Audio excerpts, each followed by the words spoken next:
tura na sambusa ambazo ulikuwa umezitengeneza kwa kutumia nyama ya mbwa. Ni ile nilikula.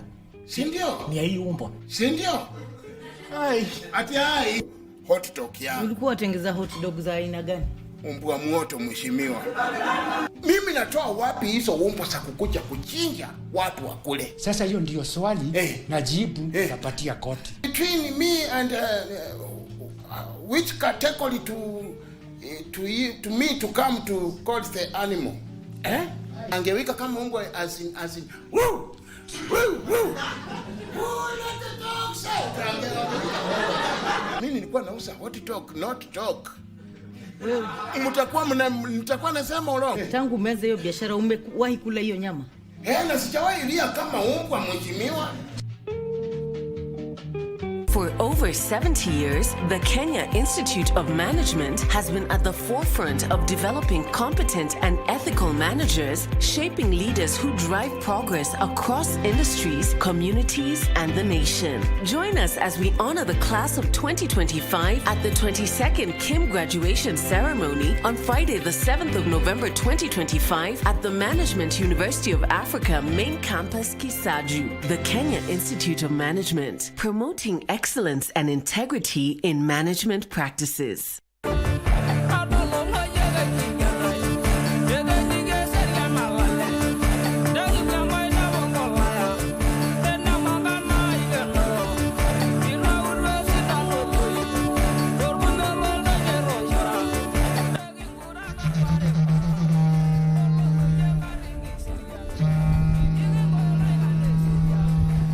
Take this opportunity to welcome all Kenyans and our international visitors to the third edition of the Ma Cultural Week celebration that happens annually.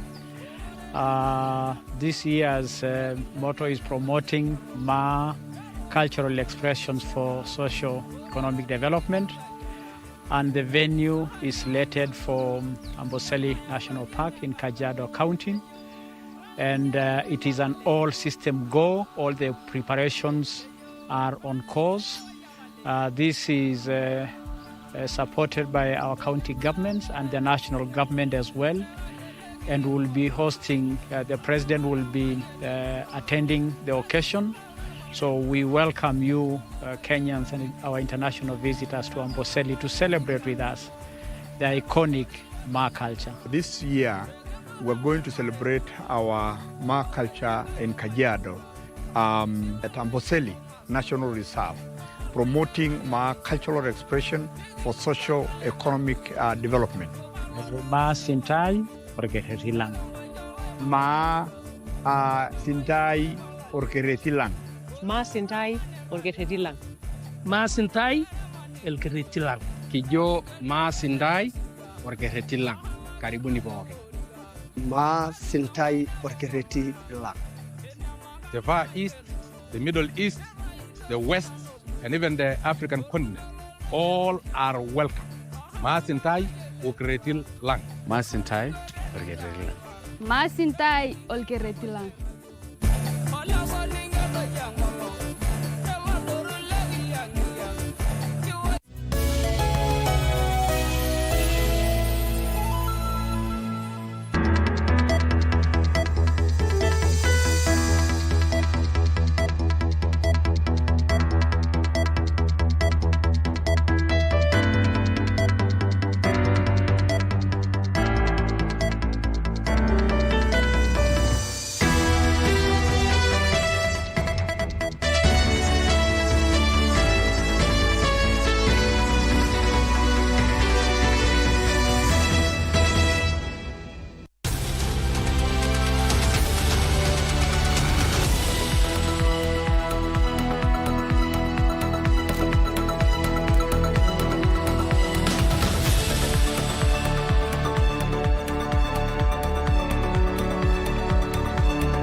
After 49 days of deadlock, the lecturer strike has finally ended, And this is in a deal that was struck between the lecturers and the Ministry of Education.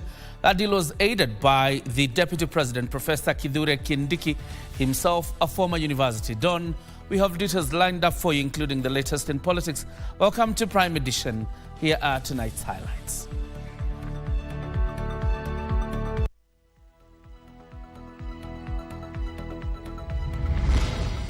All the issues that are pending have been resolved, and we are now at that point where we're going to call off the university strike.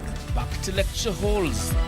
Learning in public university is expected to resume as dons end their 49-day-old strike.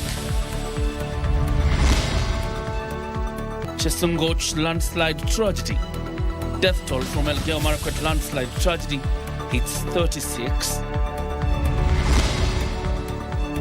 Early campaigns red flag. NCCK raises concerns over what it terms as early campaigns ahead of the 2027 general election. And youth with global exposure. Qatar offers Kenya 13,000 jobs as it confirms plans to open a visa center in Nairobi.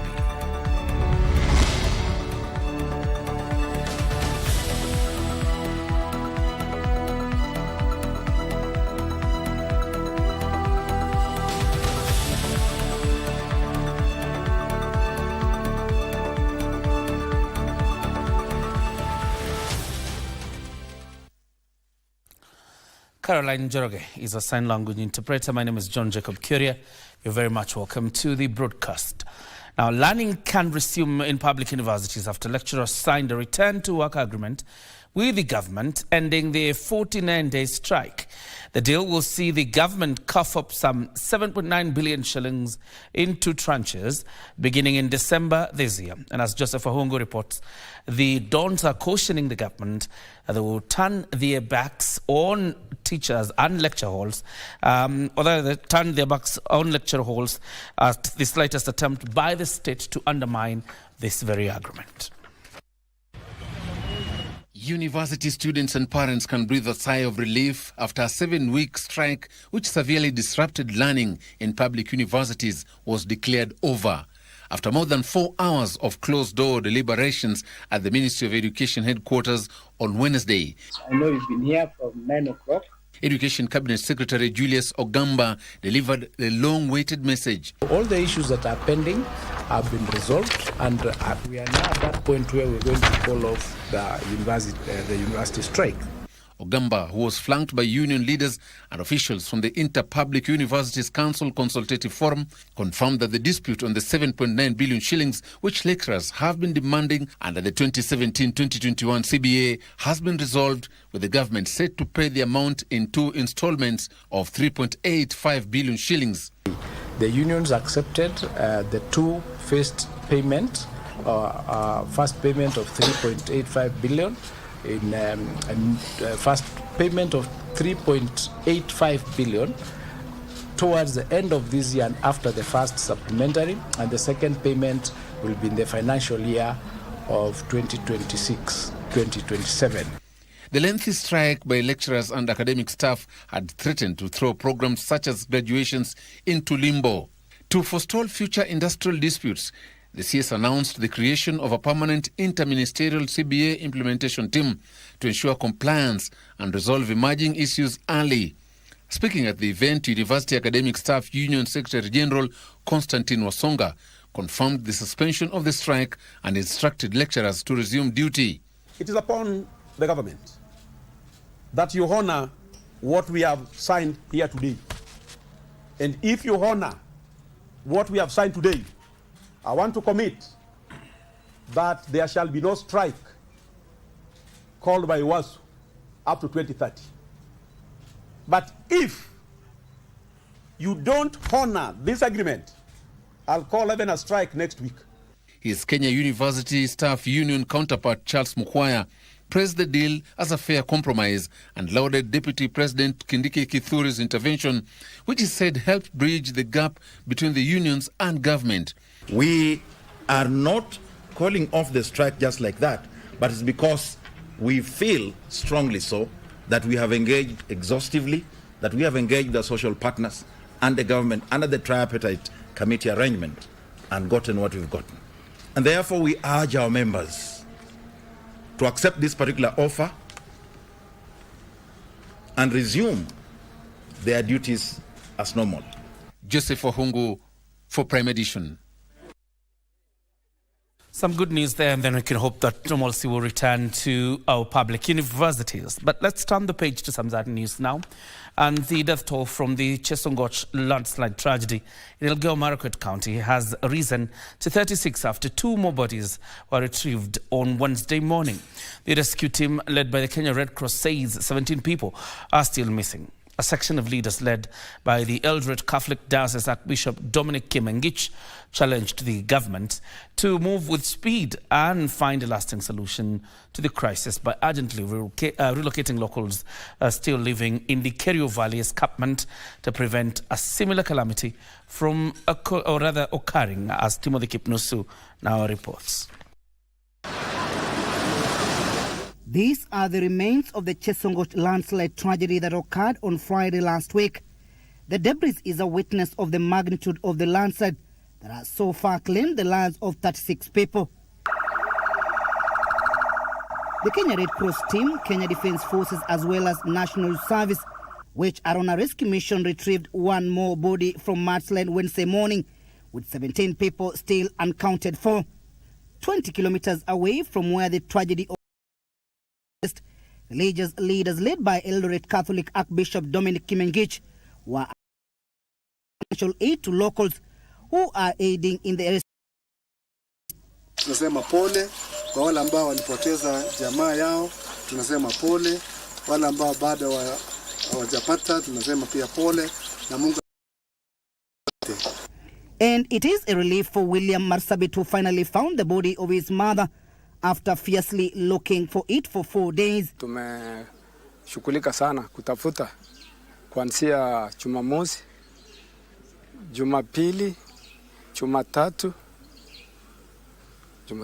jana, alafu leo tumefurahi sana kwa sababu tumeweza kupata mama katika nyumba ingine ambayo tulikuwa tunazunguka jana tu na kumbe alikuwa amefichana ndani. Emmanuel Kemboi, on the other hand, is a worried man. He is still searching for 4 members of his family. Nimepoteza mama na wachomba wangu 3. Mpaka wa sasa pato tungali tunatafuta, hatujafanikiwa. So naomba serikali na kikosi zingine watusaidie kutafuta. Jacinta Akrop recounts the ordeal, thanking God for being alive. However, her fortunes are no more, all swept by the mudslide. Hapa ni nyumba yangu. Sasa Mungu ameniokoa, vitu vyote wamechukuliwa. Shamba, manyumba, ndio niko hapa na shukuru Mungu. Naomba tu serikali wanisaidie. Local leaders led by former Minister Lina Jibi Kilimo called for an urgent review of the Embobu Task Force, which was to resettle residents living in the hanging valley of Kerio. Tulikuwa tumeweka proposals na hatutachoka bado kuweka proposals kutema serikali itafutie watu shamba mbadala. Tubadilishiwe hizi wale kwa Kiingereza tunaitanga hanging valley. Ukiona hapa sehemu ya juu vile imekaa na hapo ndio watu walikuwa wamekaa. It's about time we relocate people to the lower part. Previously people lived in the lower part, but the insecurity pushed the people to live along the escarpment because they were very prone to bandits there, so they had to move and live along the escarpment. But now that the insecurity is a thing of the past year, we have never experienced it again, I think it's about time that we relocate our people. Even as the government continues with the rescue mission to retrieve bodies still trapped in the Chesongoch tragedy, the major assignment for the government is to relocate a number of residents still living in flood-prone areas to more safer areas to avert more danger. Timothy Kipnusu for Prime Edition, Elgeyo Marakwet County. Thank you very much, Timothy, for that story. Now, let's get out of the borders of the Republic. Kenya is set to unlock thousands of new job opportunities abroad, with the government reaffirming its commitment to expanding quality employment and prospects for young people through the Labour Mobility Program. Speaking in Doha, Qatar, after holding a constructive meeting with the Qatari Labour Minister Ali bin Sayed bin Sameh Al Mari, President William Ruto said Kenya wants to equip its youth with global exposure and skills that can later be brought back home to support national development. On the sidelines of the United Nations Social Development Summit in Qatar, Kenya held a constructive meeting with the host where they agreed to operationalize a Qatari visa center in Nairobi by early 2026. This center will streamline processing the movement of Kenyan workers headed to Qatar, eliminate past bottlenecks and tighten oversight to prevent rogue recruitment agencies from exploiting job seekers. And in a major boost, Qatar has offered Kenya 13,000 new jobs across various skill categories. This will increase the number of Kenyan workers in Qatar to almost 90,000, giving more young Kenyans a pathway to global employment and competitive earnings.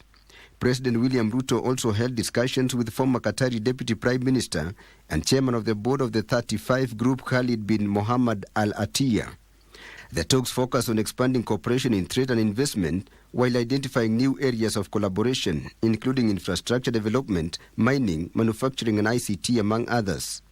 The Second World Summit for Social Development, which concludes on Thursday, brings together world leaders to advance a people-centered approach to development focused on eradicating poverty, promoting full and productive employment, and fostering social integration. Meanwhile, the Ministry of Health has proposed punitive measures against health officers who failed to report cases of newborn and maternal deaths. Appearing before the National Assembly to respond to questions from members of Parliament, the Health Cabinet Secretary Aden Duale said there could have been more fatalities than the reported 164 newborns and 14 maternal deaths reported in Kiambu County in the 5 months when the county health workers were on strike.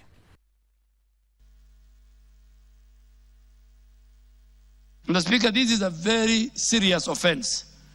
And going forward, we will ask digitally through our digital health agency and our digital system, every health facility in our country will report on a daily basis any maternal or child mortality that happens in that facility. Still on health matters, the Ministry of Health has has assured cancer patients of comprehensive care under the Social Health Insurance Fund from diagnosis all the way to treatment and palliative care. Reporting to the National Assembly on the implementation of the Social Health Insurance Fund and its contribution to the universal health coverage goal, Cabinet Secretary Aden Duale said cancer patients are among the major beneficiaries of SHIF, with 31,101 patients reported to have received care under the Social Health Authority SHA oncology package since the establishment of the fund in 2023. 2 years since the establishment of the Social Health Authority through the Social Health Insurance Fund and under the larger universal health coverage goal, several milestones have been achieved. One being the collection of 81 billion shillings from over 27 million registered members, out of whom 7.7 million have accessed services through the Primary Healthcare Fund and Social Health Insurance Fund. Among them are 31,101 cancer patients who have received care under the Social Health Authority oncology package in 140 healthcare facilities contracted to provide comprehensive cancer care. Honorable Speaker has also paid out a total of 5.8 billion in cancer-related claims, with an additional 774 million, which is currently under process, that will be paid by the 14th of this month. The CS further added that the insurance fund supports diagnosis, treatment and palliative care of cancer patients. Once you are diagnosed, patients have access to a range of treatment options, including surgery, chemotherapy, radiotherapy, hormonal therapy, immunotherapy, and this ensures that care is tailored to individual clinical needs. And breast cancer patients, the CS said, can now breathe a sigh of relief after a massive reduction in the price of the Herceptin drug from 120,000 shillings to 40,000 shillings. And we have signed an MOU with Roche Pharmaceuticals that manufacture a drug called Herceptin for breast cancer in order to lower the cost of that essential cancer medicine. And they have agreed, and we have put it to an MOU. The ministry has also removed limitations on the number of treatment cycles for cancer patients, allowing them to receive all necessary sessions within their annual 550,000 shillings limit. Kasichana Masha, Prime Edition. The Mandera County Governor Mohammed Khalif now says that his administration will equip all sub-county hospitals with modern new renal units to decongest the Mandera County Teaching and Referral Hospital. Governor Khalif said the move will reduce referrals to the level 6 hospitals, which are even serving renal patients from neighboring countries of Somalia and Ethiopia. Speaking to Channel 1, Governor Khalif further said that his administration has made significant progress in reducing the maternal deaths. Mandera County Teaching and Referral Hospital. The Level 5 hospital plays a very significant role in healthcare provision owing to its strategic position in the region. The hospital serves patients not only from Kenya but also from Somalia and Ethiopia. The county government has upgraded and equipped the hospital, thus improving its healthcare services. The newly established renal unit could not have come at a better time, given that patients will travel far and wide for these services. Alikuja akapata usaidizi kutoka hii referral hospital. Angesema hangekuwa na uwezo ya kwenda mahali ingine isipokuwa hii Mandera Referral Hospital. So alisaidika sana. Initially, before the devolution and the county government, all operation cases, surgical cases used to land here. And it's almost several kilometers away from where we are right now. According to Mandera County Governor Mohammed Khalif, all sub-county hospitals will also be equipped with modern renal units to ease congestion at the level 5. We decided to form boards for the level 5, which is Mandera County Teaching and Referral Hospital, and then the 7 sub-county referral hospitals. For that, what we did was we upgraded all our sub-county referral hospitals to level 4. The governor further said his administration has put in place measures to reduce maternal mortality rate to 0. What we had before is over 3,000 maternal deaths per 100,000 live births. Our numbers have now drastically reduced to 385. And that is the numbers we're working with. Reduce maternal mortality rate by almost 90%, which is a huge progress for us.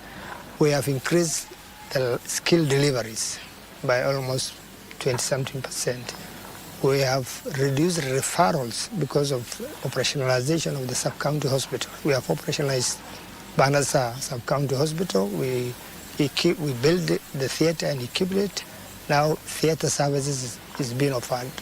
Currently, the county government is evaluating its service delivery for the last 3 years through the eyes of the locals under the theme Governor Khalif's Transformation Agenda. A story produced by Adan Ibrahim and voiced by Abdiaziz Hashim takes us to a very fast breather right here on Prime Edition Dongo Tifa. We're coming back with more news including business and sports.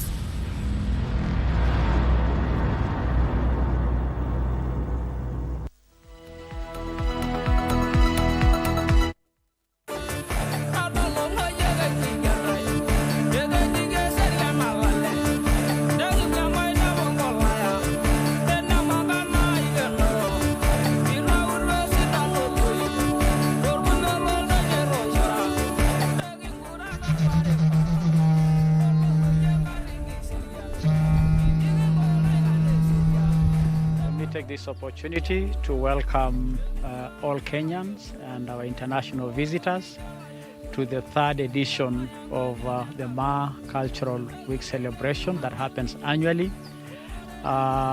This year's motto is promoting Ma cultural expressions for socio-economic development. And the venue is slated for Amboseli National Park in Kajiado County. And it is an all-system go. All the preparations are on course. This is supported by our county governments and the national government as well. And we'll be hosting, the president will be attending the occasion. So we welcome you, Kenyans and our international visitors to Amboseli to celebrate with us the iconic Ma culture. This year, we're going to celebrate our Ma culture in Kajiado at Amboseli National Reserve, promoting Ma cultural expression for socio-economic development. Ma Sintai Orkeretilang. Ma Sintai Orkeretilang. Ma Sintai Orkeretilang. Ma Sintai Orkeretilang. Kijo Ma Sintai Orkeretilang. Karibuni poke.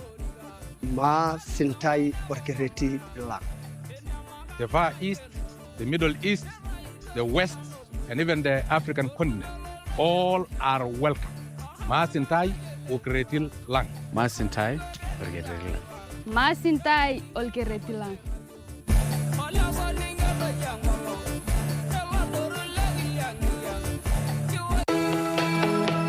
This November, Machakos University marks a decade of academic excellence, innovation, and transformation. Machakos University invites you to the 10th graduation ceremony on Friday, the 7th of November 2025 from 8:30 a.m. A proud moment for our graduates, parents, staff, and the entire Machakos University community. Be part of our celebration as we commemorate 10 years of nurturing innovators, leaders, and change makers, shaping a sustainable future. The theme of our graduation is celebrating a decade of excellence. Machakos University, co-creating sustainable futures. Katika Quran tukufu, Allah subhanahu wa ta'ala anatuamuru tukumbushane, kwani kukumbushana kunawafaa waumini. Kwa mujibu wa hadithi, Mtume Muhammad sallallahu alaihi wasallam anatushauri tueneze ujumbe wake angalau kwa aya moja. Basi tunatia ari kufanya ambacho ni jukumu la kila Muislamu, kukumbushana mema na kukatazana maovu. Tunakuletea mawaidha za mashehe, wataalam, maustadh, madrasa, makala spesheli na Ukti Fatuma Yakub, mafunzo na historia za mitume na maswahaba, na burudani kupitia nashid na wasifu za munshid. Tazama ukumbi wa Kiislamu nami Alishe kila Ijumaa saa 9:30 katika KBC Channel 1.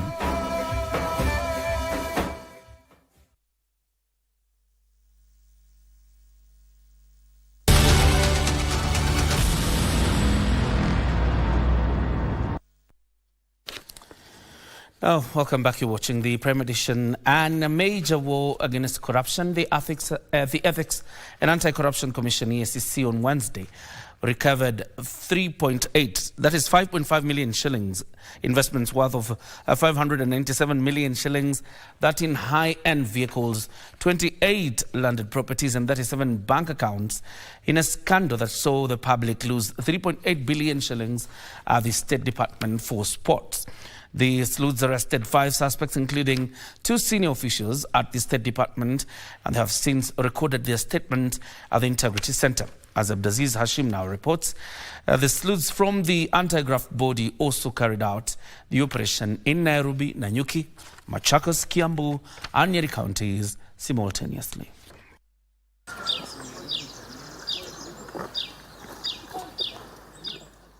It was a day of reckoning.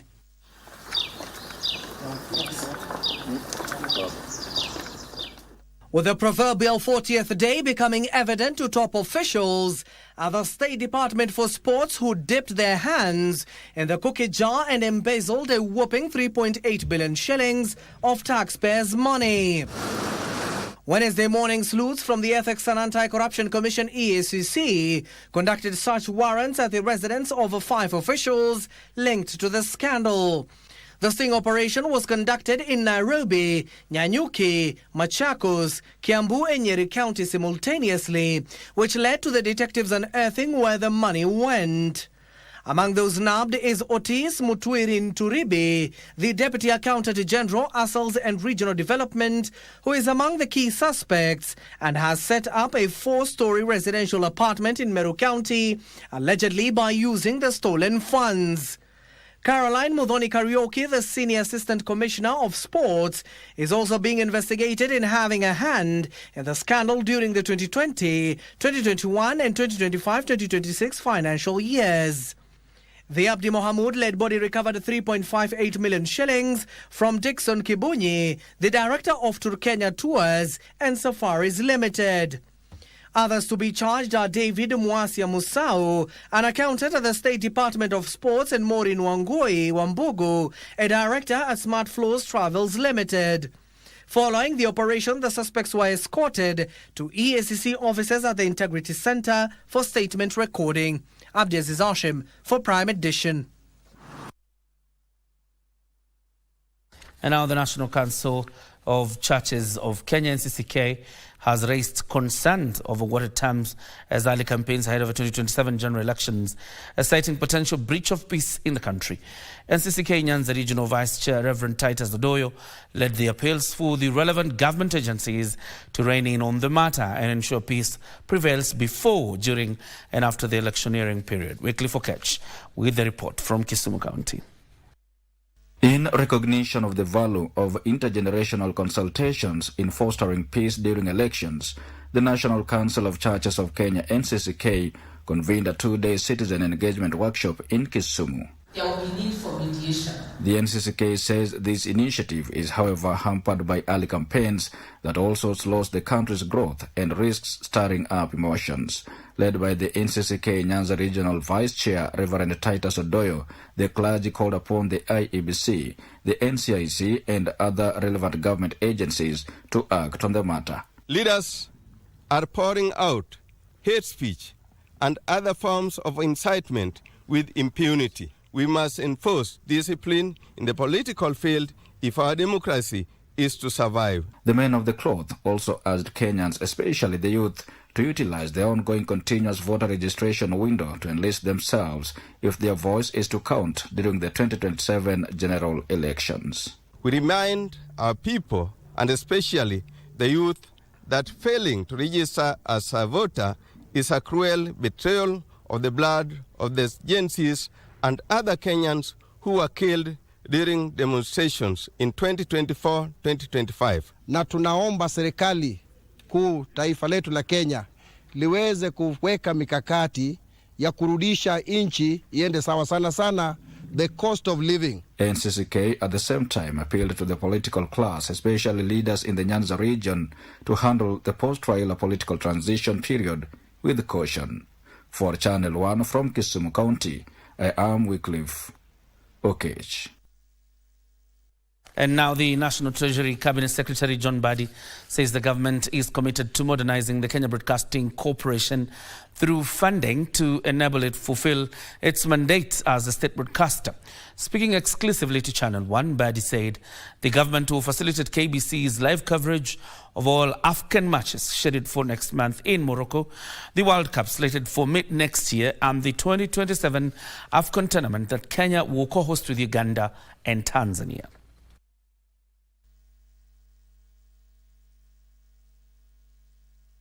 We need to appreciate as a government and as a people that every country must have a national broadcaster. And for us, the national broadcaster is KBC. And so it is the responsibility of the government. A national broadcaster everywhere doesn't operate on its own by making, they can't be fully commercially viable and reliant. So there is need for government intervention, which we are already giving, but not in the level that would support a national broadcaster fully. So in my discussion with the management, we have looked at the areas where there are gaps. There are certain immediate actions like There is plan to broadcast and participate in AFCON, which we have a direct interest. Remember, the next AFCON after this will be held in Nairobi or in Kenya. So we must clearly broadcast to our people, and you know how what the role of sport in terms of maintaining our youth and peace and stability in the country. So there is need to give some financial support for coverage of AFCON and also the World Cup, which is coming next year, mid-next year. Whatever we should fix, we need to fix for the national broadcaster to remain also competitive in this dynamic environment, and also to be able to educate, because the role of national broadcaster is to educate the public on also including the government programs. A lot of times you can't rely on private sector in terms of putting forward the government agenda. And now tonight on Cinemas and Theatre, we step into the history where the stage becomes a battlefield and prophecy meets resistance. The story of Koitalel Arap Samoei, the greatest Orkoiyot of the Nandi, has been brought to life in a play that captures courage, betrayal, and legacy.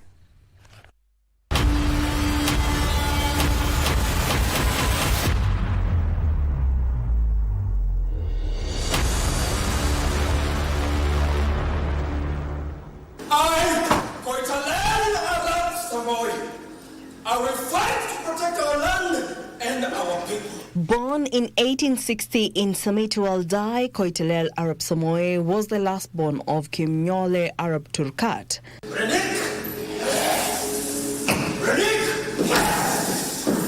From an early age, he was set apart with an extraordinary gift for reading prophetic signs, a gift that would shape the destiny of his people. And the land says, attack them in silence. I tell you that the land cries for blood, not weakness. At only 25, he rose to the mantle of Orkoiyot, the supreme spiritual and political leader of the Nandi.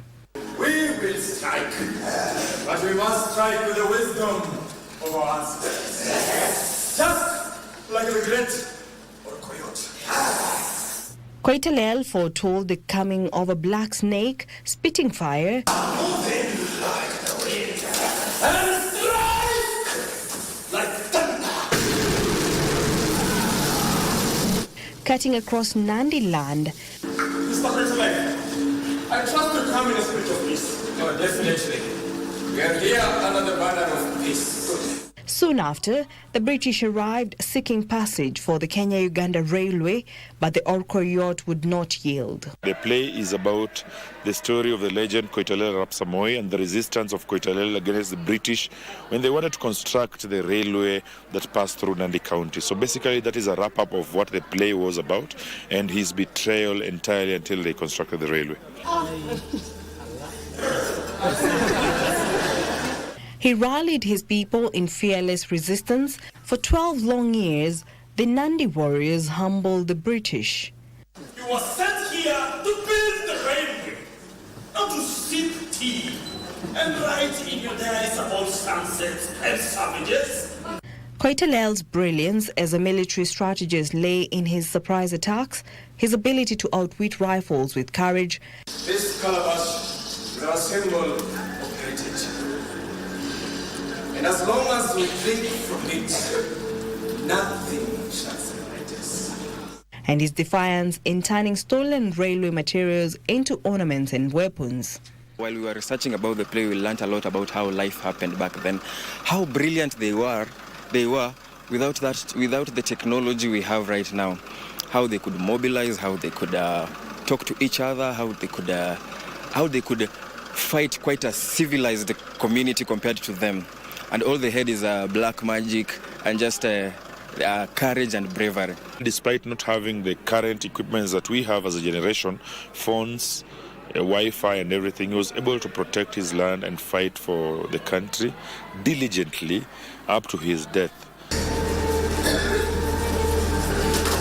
What is this? What is this? Invited to a truce meeting in 1905, Koitalel walked into a trap. There's no peace for people like you.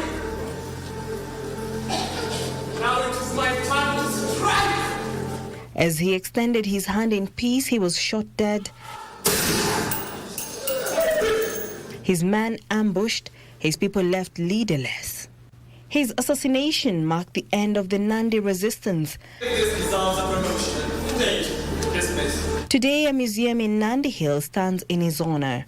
More than a prophet, more than a warrior, Koitalel Arap Samoei's name lives on as a symbol of courage, foresight, and unyielding resistance. Koitalel was a leader who embodied that element of social justice, accountability, explored themes of patriotism. Koitalel fought really hard to protect the land of the Nandi all through until his death, and it's something that we wanted to inspire the youth to be able to take up as a lesson and a tool for the future. Uongozi wake imekuwa kielelezo katika jamii.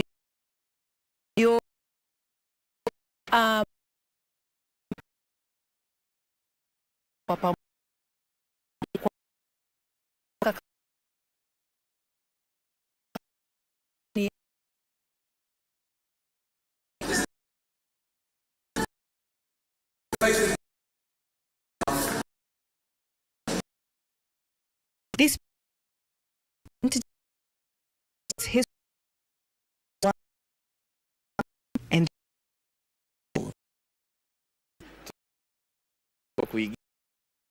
kwa hivyo ni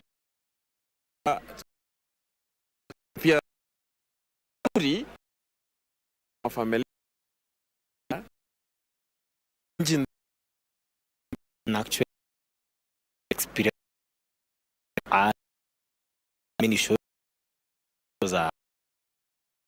because it's a historical play. It was a very interesting role to play, considering we've learned about this legend in school our entire life, and so it was a privilege and an honor to represent him on stage.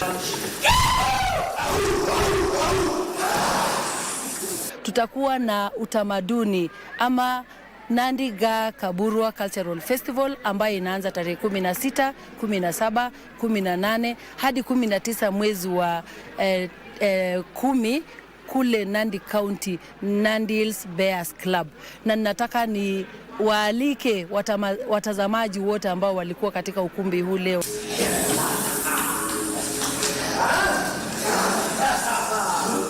Jackie Wambiru, Cinemas and Theatres. Yes, when the time is right. We shall show.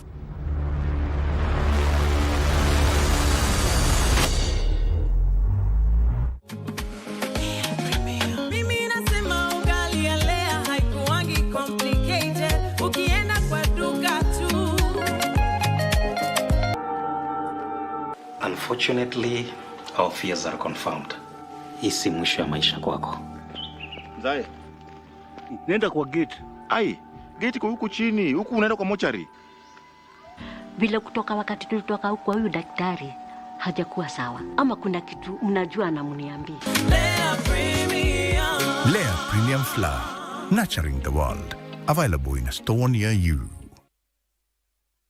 For over 70 years, the Kenya Institute of Management has been at the forefront of developing competent and ethical managers, shaping leaders who drive progress across industries, communities, and the nation. Join us as we honor the class of 2025 at the 22nd Kim graduation ceremony on Friday, the 7th of November 2025 at the Management University of Africa main campus, Kisaju. The Kenya Institute of Management, promoting excellence and integrity in management practices. Wiki hii kwenye Mkulima tunaangazia kilimo cha French beans, kisha upanzi wa vitunguu na mboga.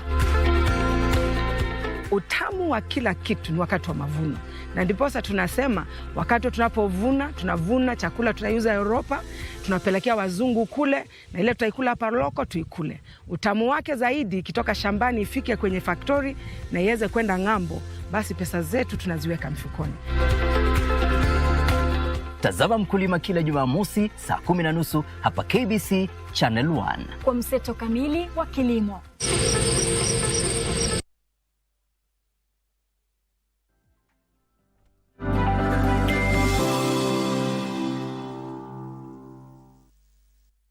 Welcome back. You're watching Prime Edition. Now let's get into business. And the Kenya Pipeline Company has proposed new transport and storage tariffs for petroleum products in a bid to recover infrastructure cost and improve fuel distribution efficiency. The proposal, which is currently under public review by the Energy and Petroleum Regulatory Authority, EPRA, could slightly alter the cost of fuel at the pump if approved. Kenya Pipeline Company is seeking to revise pipeline and storage tariffs for the 2025-2026 to 2027-2028 period, marking the first major adjustment in 3 years. Under the new proposal, the cost of handling and storing imported fuel products will rise from about 992 shillings to 1,065 shillings per 1,000 litres, while transport tariffs through the main pipeline network could increase by an average of 6 to 8%, depending on distance and product type. According to the Kenya Pipeline Company, the revision is meant to raise funds for infrastructure upgrades, including new storage tanks, enhanced pumping capacity, and digital monitoring systems aimed at improving efficiency and reducing losses. KPC has proposed a 2.4% increase from the current tariff of 5 shillings and 44 cents per cubic meter per kilometer. The proposal is to have incremental increases over the control period to support a capital expenditure plan, recovery of operational costs, and maintenance expenditure, and provide a reasonable return to the company.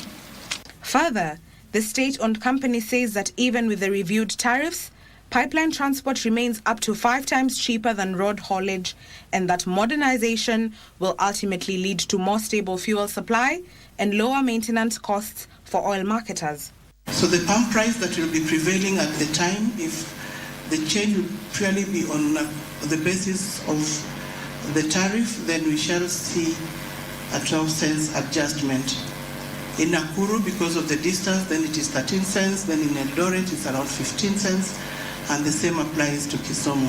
However, analysts caution that any increase in pipeline and storage costs could trickle down to consumers, with fuel prices projected to rise if the higher charges are fully passed on. The Energy Petroleum Regulatory Authority has begun public consultations across the country in order to collect feedback from stakeholders, including oil marketers, consumer groups, as well as civil society representatives, before making a final decision. Ndutamo Kami for Prime Edition. Importers and dealers selling fake seeds could face treason and economic sabotage charges if Parliament approves new state-backed regulations. Agriculture and Livestock Development Cabinet Secretary Mutahi Kagwe says the sale of fake agricultural inputs is economic sabotage, threatening the country's food security and the livelihoods of millions of Kenyans. The sale of counterfeit and substandard seeds has been a persistent menace to Kenyan farmers, leading to huge losses and declining productivity across key agricultural zones. There are people out there pretending that they have been licensed to sell you seeds and seedlings, when as a matter of fact they have not been certified. If you buy fake seeds and then you find out 6 months later that those seeds were fake, by that time you don't have any food because it is not growing. Your cattle don't have any feeds. CS Kagwe wants Parliament to elevate the crime to the level of treason, terming the sale of fake seeds as economic sabotage and a direct attack on national stability. Please go to Parliament and then enhance the punishment for people who sell fake seeds. Fake seeds are a national security issue and should be handled as such. Those who are selling fake seeds should be held as treasonable individuals.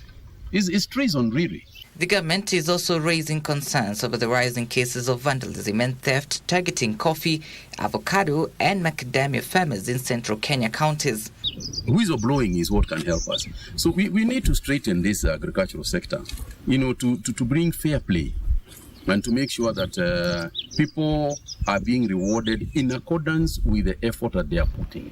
Kagwe was speaking in Nyeri during the launch of a modern Kenya Plant Health Inspectorate Service Laboratory facility. Trevor Ngindo for Prime Edition. And now the National Social Security Fund is among funds that signed a memorandum of understanding to create an East African pension fund. And NSSF's managing trustee David Koros says East Africa social funds will be required to invest up to 5% of their total asset into the fund to invest into the regional infrastructure. Africa Pension Fund is valued at 181 trillion shillings, with most pension funds investing in government papers. The fund managers now say there is need to diversify pension funds' portfolios to generate more income for contributors and de-risk investments. The National Social Security Fund and other social security funds in the Eastern Africa region have signed a memorandum of understanding that will create a regional social fund to diversify investments, including funding regional infrastructure projects. Each national social fund will contribute up to 5% of their total assets to the regional fund. The fund is projected to raise close to 52 billion shillings that will be invested in key infrastructure as the funds eye superior returns. The total amount of this pension is about $40 billion. 1% of $40 billion is $400 million. So if we collectively put 1% aside, that is $400 million. If we took advantage of 1.4 trillion pension fund in Africa, this portfolio is quite big as compared to that of World Bank. To further secure members' contributions, pension funds have been advised to only invest in regulated investments. As pension funds, it's difficult for us to do direct investments, but when we do it through private-public partnerships, it makes it easier for us because then we have a layer of protection as pension funds. Because remember, we are investing money on behalf of... Benson Rioba reporting for Prime Edition. Kenya is stepping up efforts to position itself as Africa's hub for digital energy transformation as the government deepens collaboration with global technology lender Huawei systems and accelerate clean energy adoption. Energy and Petroleum Cabinet Secretary, that is Opiyo Wandayi, says Kenya's focus is shifting towards integrating cutting-edge technologies such as artificial intelligence, smart grid, and the Internet of Things to create a more efficient, reliable, and sustainable energy ecosystem. Kenya's energy vision aims to harness both traditional and renewable sources through digital innovation, a move that aligns with the country's long-term development agenda and the United Nations Sustainable Development Goal number 7, which seeks universal access to clean, affordable, and modern energy by 2030. Wandayi praised Huawei for its digital power solutions and smart grid technologies, which he said have played a significant role in improving energy efficiency, integrating renewables into the grid, and enabling the rise of smart cities across Africa. Global energy systems are evolving, and countries across the globe are making bold choices to decarbonize, diversify, and digitize their economies. Innovations such as artificial intelligence, cloud computing, and the Internet of Things are already reshaping how we generate, distribute, and consume energy. Samuel Cheng, Managing Director of Huawei Kenya's Enterprise Business Group, reaffirmed the country's commitment to supporting Kenya's digital energy journey, saying innovation and intelligence are key to powering future growth. Cheng highlighted Huawei's ongoing collaborations with local energy firms to deploy intelligent energy management systems and renewable integration technologies, which are helping Kenya build a more resilient and data-driven power infrastructure. Kenya, as a hub for both economic and technological advancement in East Africa, stands at the forefront of an energy transformation. In this process, innovation, energy technologies, intelligent energy management, and the widespread adoption of green energy will provide strong support for the country's and region's sustainable development. And in that, there are quite a number of services that come with it. And among those services, we use a lot of technology. to ensure that we are at par with our customer expectations.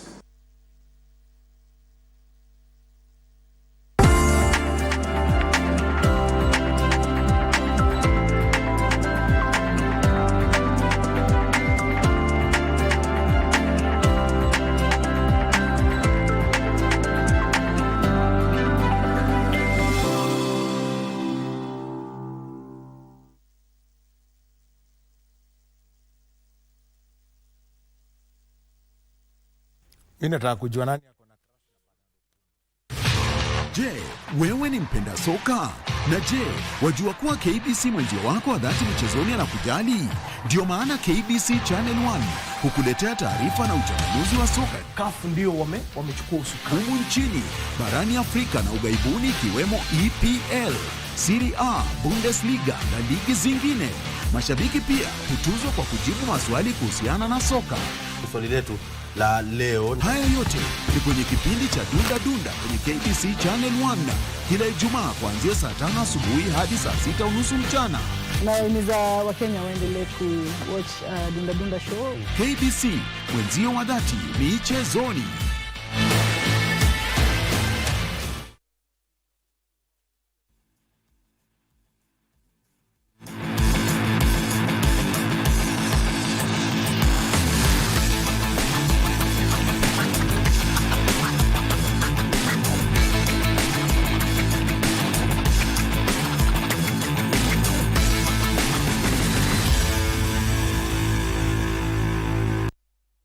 A very good evening to you. My name is Daniel Wahome and welcome to Prime Edition Sport. Four-time 1,500 meter world champion and two-time Olympic champion over the same distance, Faith Kipyegon, and double world champion Beatrice Chebet are not among the 12 finalists for the 2025 World Athletics Awards, despite being nominated for the Women's Track of Athlete of the Year Awards initially.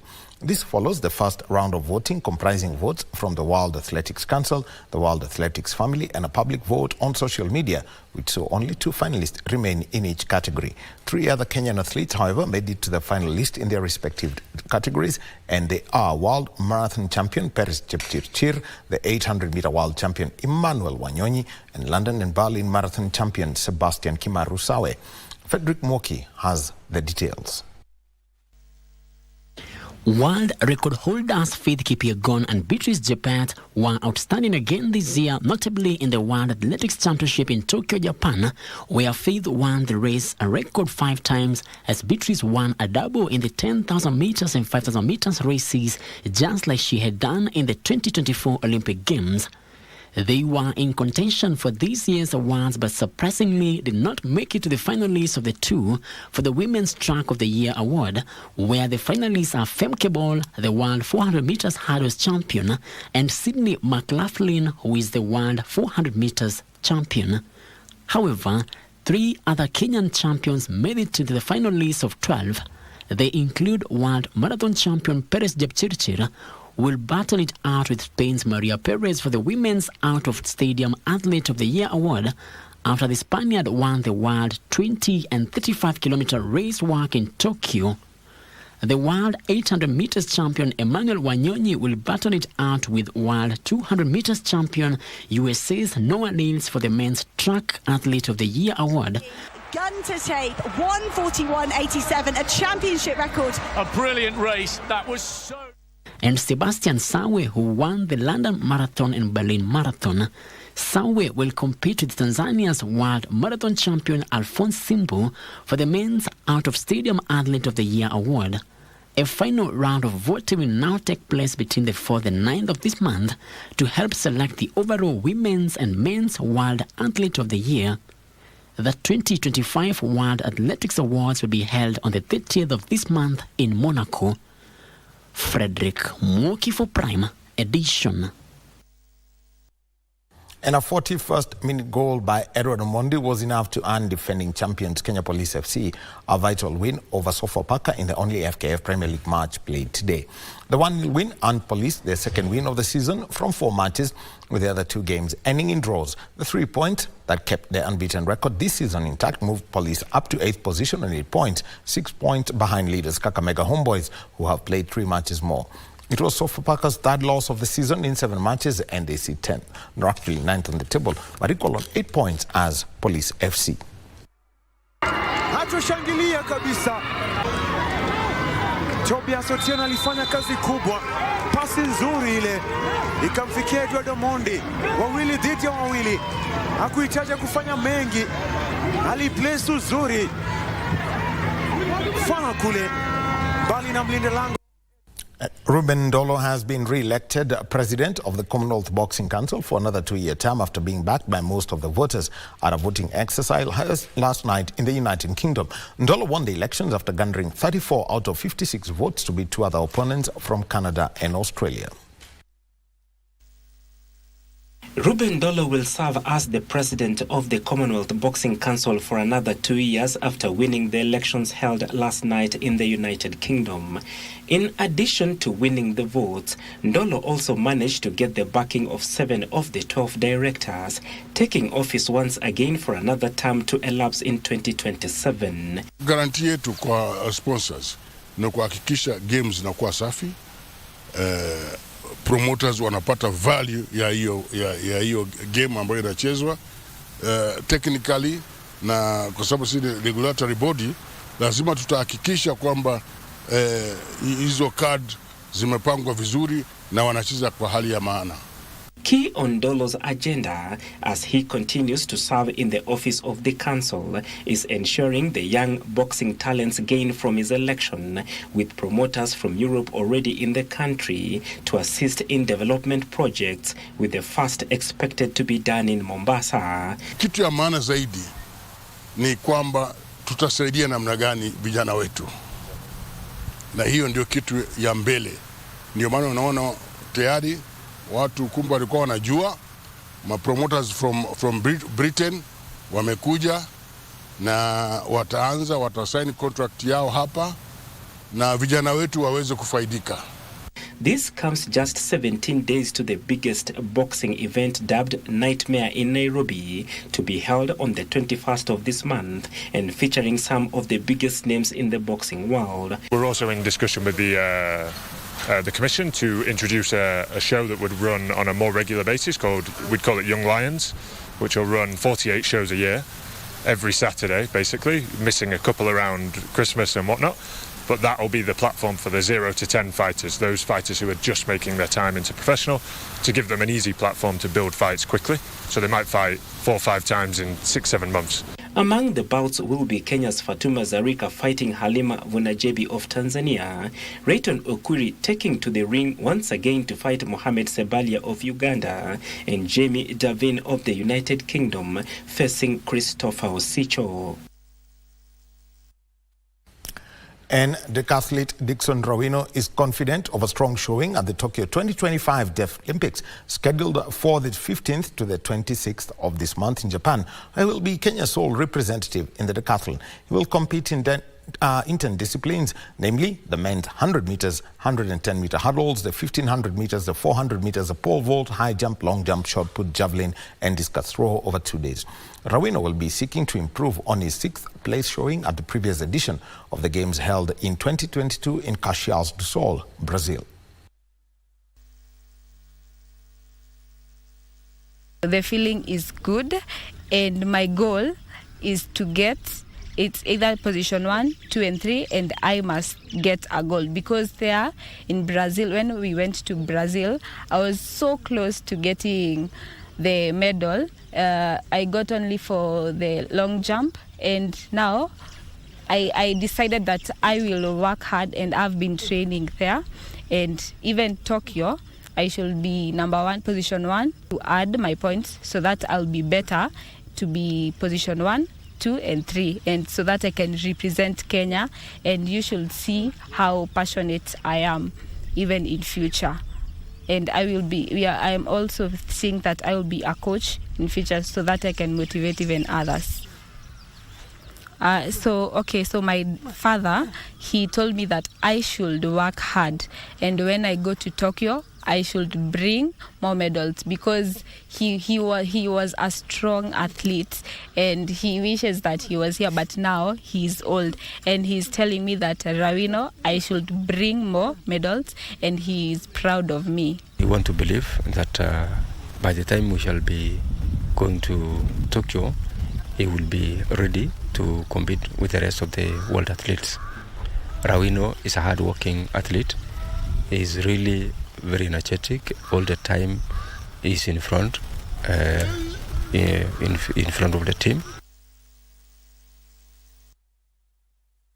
And that's the sport for tonight. So much more to come in this week. We know that, all eyes on the UEFA Champions League, and two matches going on right now.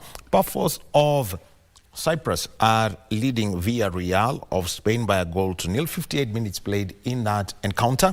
And meanwhile, Karabakh of Azerbaijan are hosting Chelsea of England, and the scoreline is 2-2. But I think the standout match tonight is Manchester City hosting Borussia Dortmund of Germany. So some of the stories that we'll have our eyes on the desk tomorrow evening. Jacob. Well, thank you very much, Wahome. What is happening, Shirley, between Karabakh and Chelsea is a bit shocking. But then again, we'll get some time to absorb it. That's how we put a cap on Prime Edition. Thank you very much for joining us tonight, and thank you, Wahome, for the sports. My name is John Jacob Curia. Good night.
Tushinde.com.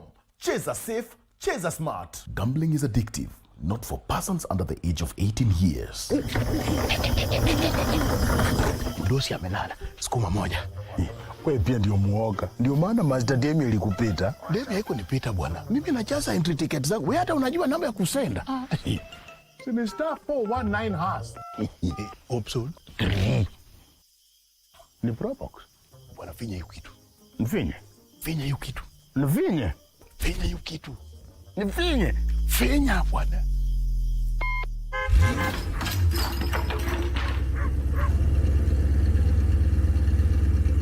Illico Probox kwa star 419 hash option 3. Fresh design na ni light commercial vehicle. Cargo space ni kubwa, na kama haitoshi, iko foldable back seat for more space. Kamera ni mbili mbele na kamera ni mbili nyuma. Injini yako ni 1500cc. Nguvu na picking guaranteed. Hii itakuserve whether ni familia, biashara, camping, ita come through. Fungua kit. Fungua kit. Fungua kit. Fungua kit. Wewe, saini saa ngapi unafungua hiyo gate? Ni watchman alikuwa anatoka na gari yake. Watchman? Ametoa gari wapi? Ya wasi amesinda kwa star 419 hash. Illico Probox kwa star 419 hash option 3. Cheza safe, cheza smart. Gambling is addictive, not for persons under the age of 18 years.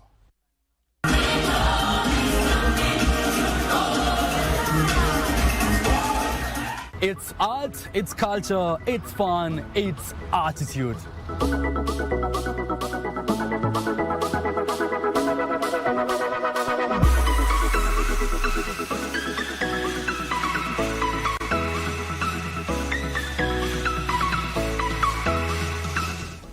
As you can see with me, I have this handkerchief. And is it really a handkerchief or is it? My name is Kevin Kasioki. Please join me each and every Friday at 8 p.m. only on KBC Channel 1.